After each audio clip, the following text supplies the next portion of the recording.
pala ang tatlong reyna ng mga kuto. Aling Kakatan, Aling Katunggan, Aling Kapat. Gusto niyo i-manicure ko ang mga patay niyong kuko?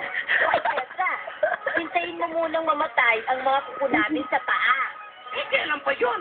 Ano mauna pa kayo mamatay sa mga kuto ninyo? Nako, ha? Kayo pa? Bakit nga ba nagkaganyan ang anak ni Kula? Eh, ang ama niya na saksakan ng bagsik sa pagkababaero. Abang anak, bakla. Tunay na tunay, ihog ako'y pag-iyay! Petronila, bitawan mo nga yung pamaypay mo. At ipamalas mo sa mga taga rito na ikaw ay isang tunay na lalaki. O sige, magsiba ka ng kahoy. Sige. Oh.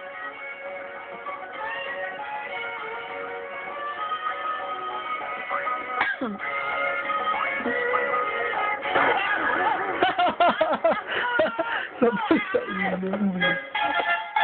Tinatay pa niya yung tatay. Matulog, walang banig. Nay, nagulo nga ng banig si tatay ko, yata matulog. Naku ka! Sino ba pahulo ng tatay mo?